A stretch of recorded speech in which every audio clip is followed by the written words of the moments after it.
Welcome back to another issue. I'm Beastie Boy.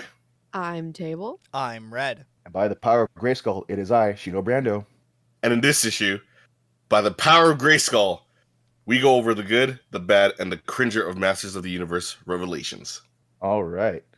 So when I was a babby Shino, way back in early 80s, not giving away my age here, I witnessed the first iteration of He-Man, which was, now when you look back at it, it's a very basic show, and there's not much meat to it. But it was entertaining nonetheless. I mean, you got a big guy wearing a loincloth riding a tiger with a sword. I mean, what else can you say about that?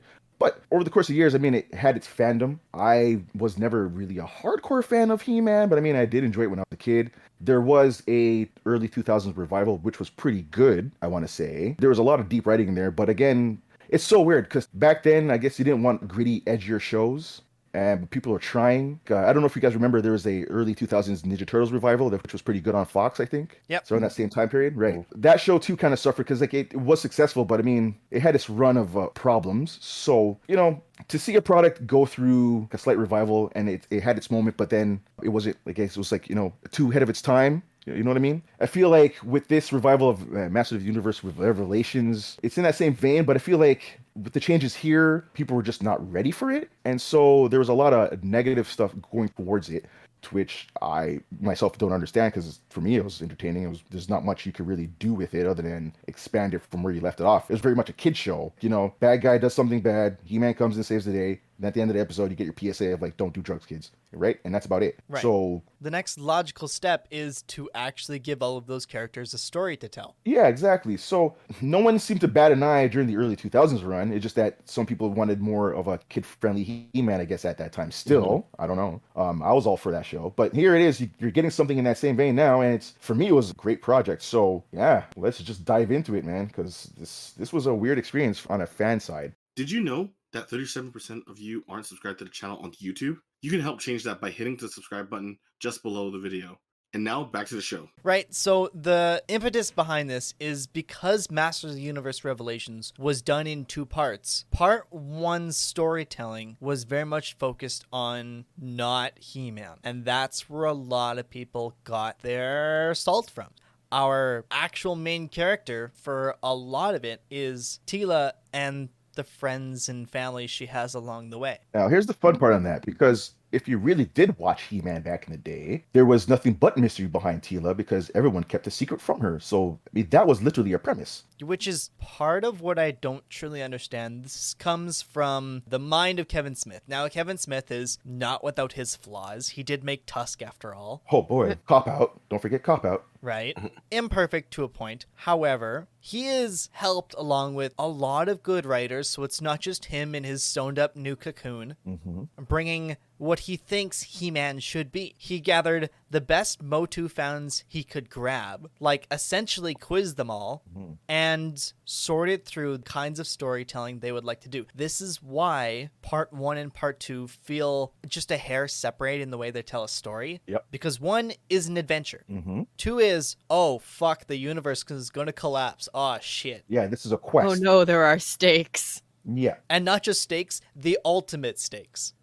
Right? And it is also answering some questions that I imagined people of the original show had. What if He-Man called down the power without the sword? Yeah. The ending of part 1. What happens if Skeletor has the sword and wins for a second? You got to build up something, right? This is the problem I found with some fans, because He-Man suffers from the Superman problem, where if you don't have something that's really threatening, then what's really a problem for He-Man? Right. It's also in the Goku vein, right? They can't have Goku on screen all the time, or else it's just he wins. You have to give him something where he's got to be gone for a while, where the other guys have to, build up do stuff, build up that tension, right?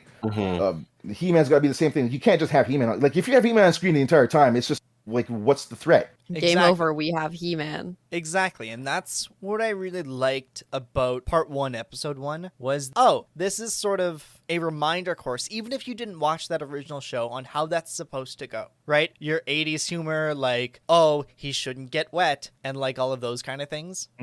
It's reminding you of that, but without rubbing your nose in it. Reintroduction to the format, not like, oh, haha, don't you remember the old show? No, just like, here's what it was. Well, a lot of rebooty stuff has a tendency these days to make kind of condescending callbacks.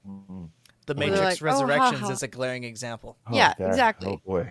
Or every time a superhero film goes, "Oh, I would never wear that," about their classic comics costume, and you're like, okay. Right? There's a fine line to do in here's what we used to be and here's what we're doing now, and not being a dick about it. Speaking of, the fan base of both Kevin Smith and what I imagine is a fan base of MotU decided that part 1 was their hill to die on. So what we've done for this episode is we've brought in a collection of just absolutely vile and unruly comments about Revelations. And for a little bit here, we're just going to break them down and tell them how stupid they are. Yeah. This is a personal attack. I just want you all to notice that almost every comment was male. Keep that in mind. I wonder why. I, for one, enjoy Kevin Smith a whole lot. So for me, the insults in there are fucking trivial, honestly, because I don't see any of these fuckers making a movie. So until then, they can shut the fuck up. But aside that, comments below. Where do you want to start, Red? Let's start with dealer's choice. BC, you go first. You pick one. What do I want to start with? Because there's some really interesting ones. Let's go with Chucky Woody. Chuck Woody. All right. Chuck Woody, yeah. Woody. Chuck Woody says, Kevin is so hip and cool, always using the term some cat talking about smoking weed. He's such a badass. I have no idea what this has to do with He-Man, but okay. I think it's supposed to be sarcastic. I guess so. Also funny, but no one's laughing at that. Some cat. I tune in regularly to Fat Man on Batman, or Fat Man Beyond as it's now called, his co-hosted podcast show with Mark Bernardin, who also wrote on this episode, and it was episode 3 he wrote on, which is pretty cool. Mark Bernardin is very happy with the line, "Why don't we paint this boat some form of granite?" Which I think is just ridiculous for Skeletor to say, but thanks. Look, hearing Skeletor say funny things in his stupid little voice never goes wrong. Especially when that voice is Mark fucking Hamill. Right? Oh, 100%. Yeah, Kevin uses terms like some cat and that cat does this, and he smokes more weed than I ever fucking will. He's got to get through the day. Yeah. The one I think was pretty great was from Timothy Freebie 5 months ago saying, "Hey, Kevin, I wonder if you would have taken this route if you had a son and not just your charming daughter. Maybe you would have felt keeping the central male character around was okay. Would you have done this to Batman?" Fucking, it happens to Batman all the time. What are you talking Yeah, about? what the fuck? Timothy, have you any experience with Batman content? We love to decentralize that motherfucker. Did you not watch Dark Knight Rises? Because I mean, he was backbroken and gone for the whole movie. You pick up Batman, you shake him like a little toy, and you toss him in the corner. It's a classic move. He probably ignores any Bat Family stories and then just like, I don't only want my Batman. Last time that dude took in a Batman story was Batman 89 and stopped. Oh my god. Oh, fuck. Oh shit, man, that was so stupid. Oh, has this guy even seen a fucking Superman movie? Because half the time he's out of his own movie too. What are you talking about? Because he's a plot fix-it device. Oh. But even disregarding a complete lack of understanding of what people do with Batman, why can't little boys and Kevin's theoretical son look up to a female protagonist anyway? Gender doesn't mean, oh, I have nothing in common with this character because they don't look too much like me, though obviously representation is important. But people identify with characters for their actions, not just being a man or a woman. Timothy, not only do you not know anything about Batman, I'm assuming you don't know anything about stories either. Go touch grass. Go read a book. You become some kind of cat talking about weed all the time if you touch that grass. Pretty hip and cool. Here's the one I want to focus on. This one is by Aika Lawaza, around 5 months ago. Oh boy. Watched the first and last episodes, then canceled the Netflix account. Why not give Adam an internal conflict and focus on that? Why trying to make Tila the center of everything? It reminds me of Abby and Ray. Like when there's a new kid in school and the teacher tries to force everyone to like him, with the opposite effect. These sequels, remakes, etc. seem to be more like a revenge from a little sister who's angry at their male sibling for not letting her be the protagonist, while playing I want to be He-Man, I want to be Luke Skywalker. I also thought it was ridiculous that when you wrote He-Man in the search option, this show doesn't appear. It's not the same with She-Ra. Why are they so angry with the male protagonist? Oh my god, dude. I don't know if you've looked at the whole entire toy line, commenter, but there's like only one female, Tila, and everybody else is male. So I mean, what's your issue? Yeah, until we get to part 2, then another female rises and does very cool things in my opinion. But beyond that, My guy, did you forget what the show was called? Masters of the Universe. There's more than one. As in, this version of this show was not called He-Man and the Masters of the Universe? If you were really a fan, very distinct reason. If you were really a fan, you would know that the show was really called He-Man and the Masters of the Universe way back in the day. It wasn't He-Man, the Master of the Universe. That's not what it was called. No, he saw He-Man and he said, this is all I want. The big problem with that is, are you daft? He watched the first and last episode? What? Get to this Netflix fucking account. Are you on drugs? And if so, throw them away. Yeah, you're on the wrong ones. There is a storytelling here, and the fact that you've gone from the beginning to the end and missed all of every context that this storytelling could throw at you, bro, it's not the story that's stupid, it's you. To jump back into a little bit of like where some storytelling brings us, part 1 is all about the characters and what happens without Adam and without magic, which is cool, awesome. Like, He-Man's entire shtick runs on magic. But when part 2 comes around, my criticism is, oh, now you have 3 characters, all with their battle cats, except for Skeletor, who goes away in 6 seconds. Get wrecked, son. Right? Suck my ass, Panther. Get wrecked, son. I felt so bad for that cat. And then actually see Skeletor actually be sad. I was like, oh my god, he had affection for that cat. That was his pet cat. But part 2's character development is all focused on Evil Lyn, who we established in part 1 wasn't born evil, and that was something they very much try to hammer home. But her parents, they saw the future and went, gotta give her an appropriate name. That's not even how that worked, Table. Do you know how that worked? You can blame Skeletor for that. Oh? You know what? I can blame Skeletor for anything if I try hard enough. Hard facts. Oh, man. Including letting Evil Lyn have the power. First things first, let's get this out of the way. Mommy. Second things second. Yeah, excuse me, stop before you continue. Yes, high five. Thank you. Okay. Jesus.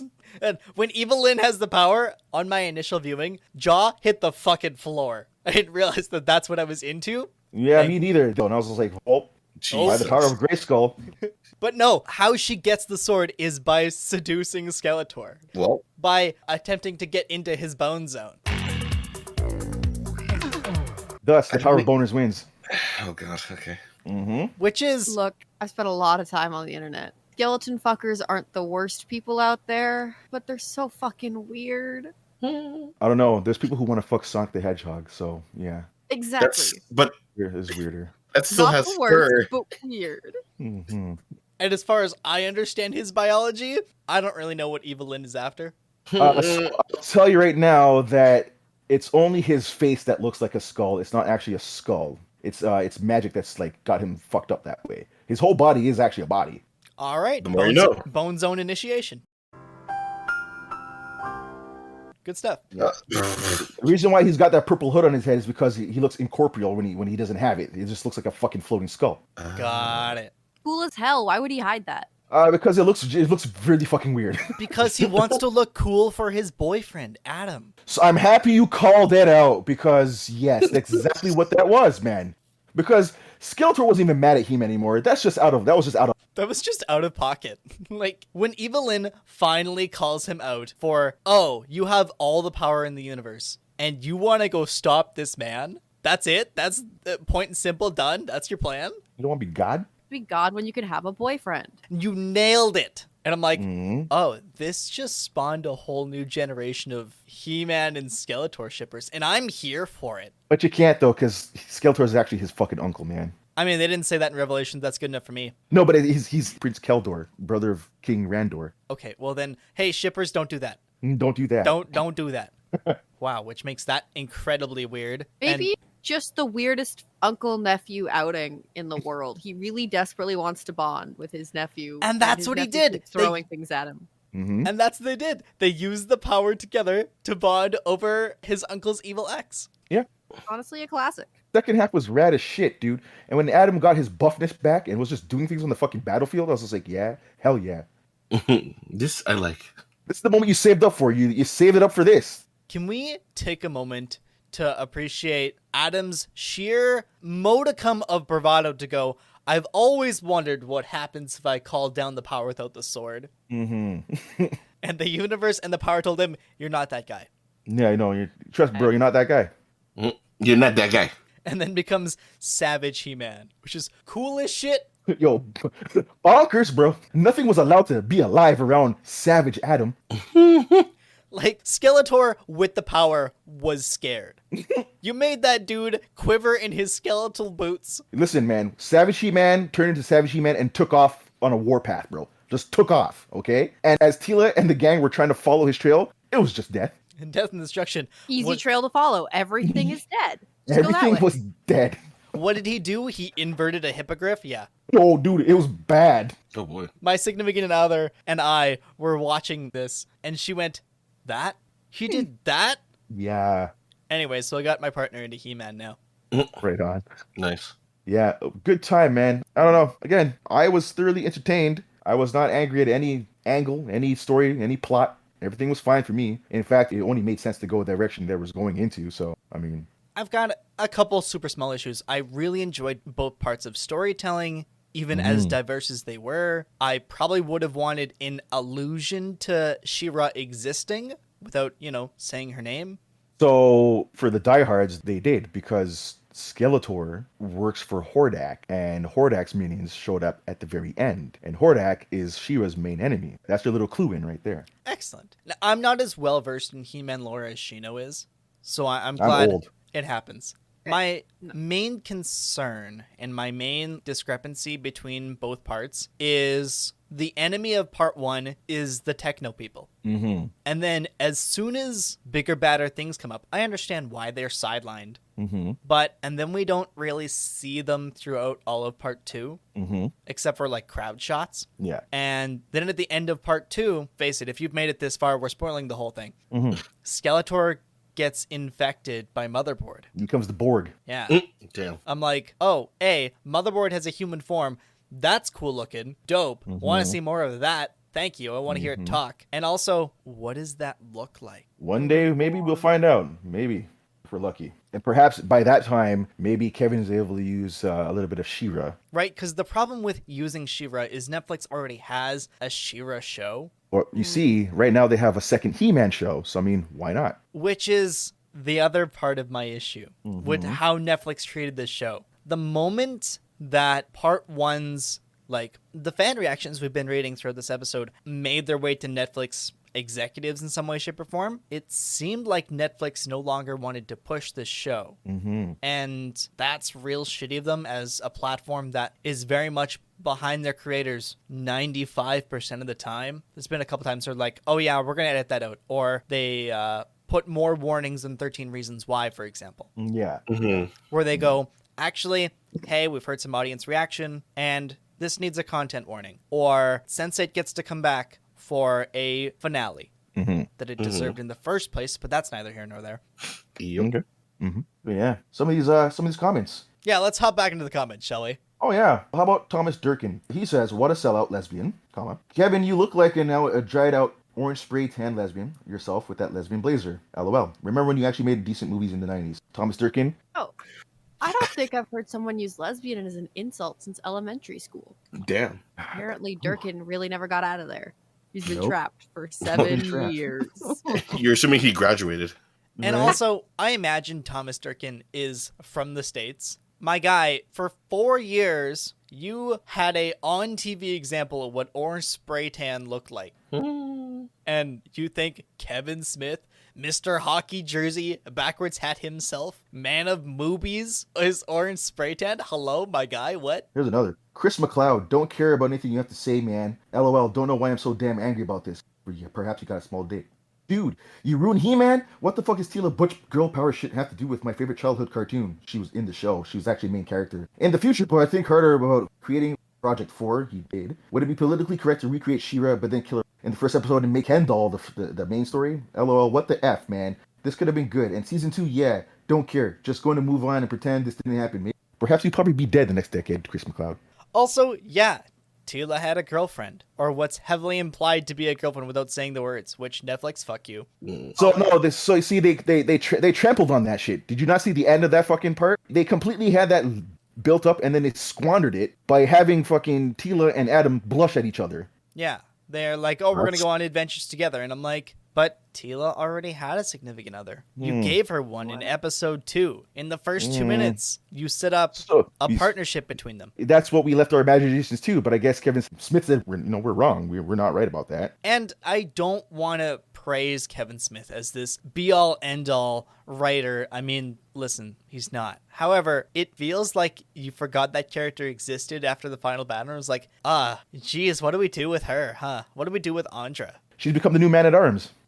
Just say woman at arms. It's fine. No, I mean, it's a goddamn It's title job for title. them. Yeah. Yeah. So, Still. Okay, question for you guys. So this animation is very reminiscent of several of Netflix's other properties. I'm thinking both the Castlevania and Blood of the Gods. Yep, it's done by Powerhouse Animation, yep. Which does it more resemble in terms of fluidity? Because we all kind of went, Blood of the Gods. Why do you look funny? it went both ways, honestly. Yeah. Okay. Really? I would, if we need to pick a side or another, I would say Castlevania. Yeah. Okay, Because that's good. things feel very dynamic when they need to be, and That's promising. whereas Blood of the Gods feels like a first try. I felt fine with Blood of the Gods. I was not bothered by it. I don't know. I found it was all right. I mean, animation style is animation style, right? Not everything's got to be fluid like anime.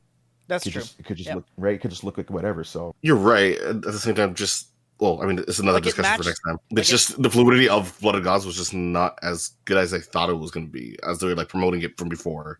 So And like Yeah. it fit the storytelling, no doubt, and I couldn't imagine it a different way. But seeing what they started with and then their next project directly after was like, oh, that very much feels like just your first crack at, and then you honed your skill and you found it. could just be by direction. Also, maybe they didn't want That's something true. so giant, spectacular on screen. I don't That's know. true. maybe. That's the thing I want to praise about Mhm. Masters of the Universe. Not only was this show allowed to do things with characters that the original show wasn't. Like, correct me if I'm wrong, but I don't think He-Man was allowed to use his sword, or what was the rule there? Oh, dude, there was absolutely no violence. The sword never got stuck into anybody. It never slashed anybody. And all you did was throw things at people or throw people. Yeah. Right. Sometimes you got to punch here or there if you're lucky.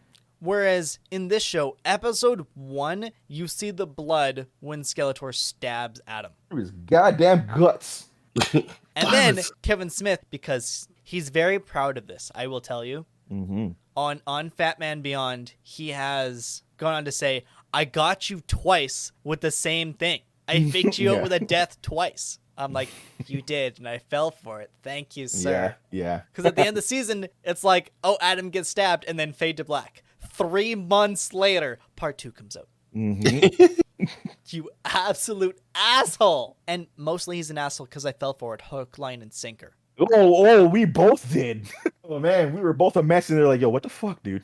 What do you mean? You caught me with the same thing twice. How dare you? Want to see me do it again? And Oh, man. and listen, you say that, but I swear to God, if Kevin Smith was allowed to, he would have. Gotcha. Like, oh man. I'm going to pull up another comment, and I'm going to pull up the one by Wesley. Oh, that's the one I was looking at. Yeah, please go. Why do all the women today look like Sylvester Stallone in American animated series? I can't remember the last time I saw a female animated character in Western animation look like a female animated character. They all look like male weightlifters, Rocky Balboa and Arnold. Well, Just say you don't like tough women down. Like, I guess you've never seen an athletic woman before, I suppose. I guess. Wow. it's like he's never heard of a gym. Shit. Wow, right. Sounds like a personal problem. Get buffed, bro. What's wrong with you? You mad because they're bigger than you? And also, I bet if we look through this dude's collection of nerd shit, all he has are 90s comics where it's an over-sexualization of women. Oh yeah, where everybody's And like that's super pencil. Yeah, pencil thin with like giant racks and everything. Yeah, crazy, right? And that's his standard. Crazy. No wonder he's probably single and probably doesn't lift. Like, Eva Lynn could lift me and I would thank her. Abel Lynn could lift me and I asked her to do it again. How many reps you want to do, Eva Lynn? Like, We'll take some time out of our day. Let me count for you. I'll count slow. yeah. Yes, please and thank you. Ah, shit, Linny, I lost count. Uh-oh, gotta start again. God. Oh, it's like I don't remember my numbers. Shit, let me go again. I like how Red inserted the pet name. Oh shit, Linny. I lost count. Yeah, I know. More shitty comment. Oh yeah. Please. Go ahead, Really? Table. You pick one? You got one? Yeah, this is Dazik Day. Mm-hmm. 5 That's months another one I ago was as looking at. well. This one, the animation was beautiful, and I really enjoyed Evil Lynn. However, this was the absolute worst time in history to sport yet another female lead. Brackets Tila. Women are better than men at some things, but being a warrior is not one of them. They are naturally small and frail, period. It's cheesy. Moreover, every freaking remake is nothing but women, comma, e.g., comma, Ghostbusters, Terminator, Star Wars, etc., etc., etc. Every modern cartoon has some, quote, gay in it, including She-Ra, Bo's two dads, and She-Ra herself. It's beyond cringe. It's so common and comical now. Right before the show even started, my wife and I both said, watch this. Women leads and will most likely be a lesbian. That look she gives her female companion, brackets, can't even remember her name, ... We Yeah. know it's coming. And yet it didn't happen, and still you're so wrong. And my God, do you not remember Mulan? Because that's historically there, and that's a woman. She's a warrior. Could you imagine if you were like, man, there are so many heterosexual people in animation and comics and media. It's comical at this point. Yeah, That- imagine if things were reversed, People right? exist, bro. This very comment has almost every dead Spartan wife and mother rolling in her grave right now as we speak, man. This is insulting. But they're not warriors. Small and frail. And Are also, you stupid? Andra impressed the king. I don't want to hear any more of this guy, man. This is If you don't like the show, you can just go watch something else. You could just go log off. watch your 80s. Yeah, go watch your 80s He-Man because that's what you're comfortable with. Wherever you're going to find it, because it's impossible to find right now. Ew. Jeez, good luck. Unless you own the DVDs, and, if you're that guy. I'm glad you're that guy. Man, could you imagine Man. being upset that there was a strong female character in Terminator? Wow, you mean mom? Jeez. Looking at you, Ellen Ripley, so sorry. He and his wife both think this. I'm like, oh, I feel sorry Does for you. she? I also feel sorry for your wife, dude. Her eyes stay on this side of her head, huh? Ooh. I don't feel sorry. She doesn't exist. Here's a short but sweet one from 1 month ago. Megado says, "Grats on going full snowflake. Grats on becoming a full bitch." Megado, that's you. The snowflake argument. Oh god. Sometimes people just like to make stuff, buddy. They just like to make things that they enjoy and they think are cool. That's not being a special snowflake any more than any of your faves are special snowflakes. And also, you were the one bothered by it. Do you see any of the So- people whose representation was showed in the show, which, let's be real, wasn't much? Nope. You notice how none of these comments are from people whose representation actually was shown and have a problem with that? People actually worth listening to? Crazy, huh? Beast, you got one more? Yeah, Various Mayhem from 5 months ago. It says, "Thank you, Kevin. I was tempted to subscribe to Netflix after some talks with a close friend. You just made a decision for me and many other people, a decision not to. How does it feel to prevent Netflix from making money? I hope you get enough money for a retirement, since I would like to bet that the last ounce of credibility you had left in you is now gone. In the future, whenever your name drops on any project, people will drop it like shit." I don't see you making a movie, man. But okay. And also, if you're Mhm. still a Kevin Smith fan, you have been through the fucking dirges. Yeah. That's the best term to use. You have been from Clerks, which was a masterpiece in its own right, and this is the movie you build your basis on, and then you go up and down as Kevin Smith finds and does better strange of weed. And then, at Tusk, you didn't drop off. Brava to you. Tusk is not worth watching. I'll stand on that hill. Oh boy, you got that right. And, my dude, he built a career off nostalgia. How do you not... For me, I don't know what these guys were looking for in this project, man. For me, this had storytelling, this had plot lines, this resolved lingering plot lines from a show that's fucking near 40 years old. Like, I say it all the time, but I wasn't disappointed with the project. I was actually happy with it. For me, it was just also. a fucking standard, not standard, but I mean, it's an adventure that fits the realm of He-Man and Eternia and all that shit. So, like, I don't know what these guys really wanted, but like the comments seemed like they wanted really basic storytelling. And I mean like very basic, like the fundamentals. They wanted something that's very in the vein of 80s He-Man, where it's just bad guy, good guy, bad, they battle. Nah, it's the end. And then that's Episodic. it. And for me, the whole thing is literally one episode, but stretched very fucking long. It's 100%. just one, If you put it in right? like the 80s He-Man classic narrative storytelling, it's stretched over 12 episodes. Exactly. It's one long one. So for me, it's like these guys didn't have patience.